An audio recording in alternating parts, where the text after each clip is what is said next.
Hello friends, daily sports Bangla YouTube চ্যানেলে আপনাদের আবার আমি স্বাগত জানাই। আবার নিয়ে চলে এলাম খেলার নতুন ভিডিও নিয়ে। দুইটি মরশুমে চুক্তিতে লাল হলুদে আসছেন এই অজি ফুটবলার। এই নতুন সিজনের দিকে নজর রেখে বহু আগে থেকেই ঘর গোছানোর কাজে হাত দিয়েছিল ইস্টবেঙ্গল, যেখানে দেশীয় ফুটবলারদের পাশাপাশি বিদেশি ফুটবলারদের দিকেও নজর রাখছিল লাল হলুদ ব্রিগেড। নতুন সিজনের দিকে নজর রেখে বহু আগে থেকেই ঘর গোছানোর কাজে হাত দিয়েছিল ইস্টবেঙ্গল, যেখানে দেশি ফুটবলারের পাশাপাশি বিদেশি ফুটবলারদের নিয়েও চমক দিতে আসছে মশাল ব্রিগেড। এখনও অব্যাহত সেই ধারা।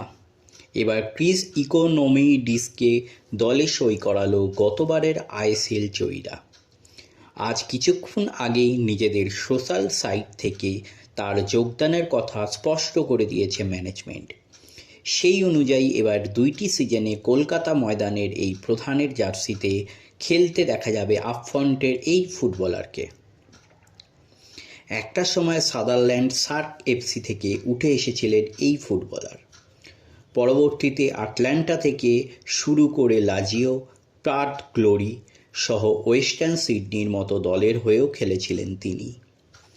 ইস্টবেঙ্গলে যোগদান করার পূর্বে এ লিগের প্রথম টায়ারের ফুটবল ক্লাব মাকার্থার এফসির হয়ে খেলেছেন অনেকটা সময়। গত মরশুমে এই দলের জার্সিতে এ লিগে 14টি ম্যাচ খেলে একটি গোল করার পাশাপাশি 2টি অ্যাসিস্ট ছিল ইকোনমিডিসের।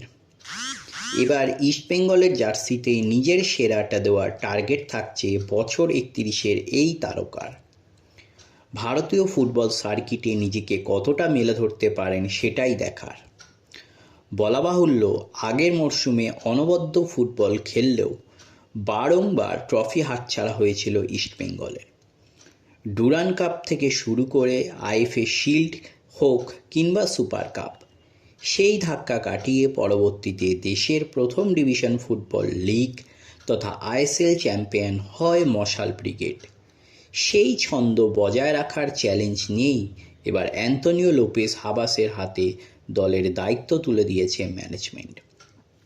তাহলে আপনারা জানেন যে ইস্টবেঙ্গল ক্লাব যে কিনা আগের বছর আইএসএল চ্যাম্পিয়ন হয়েছিল, আইএসএল চ্যাম্পিয়ন হওয়ার পর তারা কিন্তু সেই আইএসএল টিমের তার সবথেকে মেন প্লেয়ার যে ছিল মাঝমাঠ, সেই মাঝমাঠের মিগুয়েল পেরেরা তিনি কিন্তু মোহনবাগানে যোগদান করেছেন। এবং এবারে কিন্তু যে ডার্বি হলো ডুরান্ড কাপের ডার্বিতে কিন্তু ইতিমধ্যেই ইস্টবেঙ্গলে চলে এসছেন কিন্তু দুজন বিদেশি, তার সাথে এই বিদেশি অ্যাড হলো।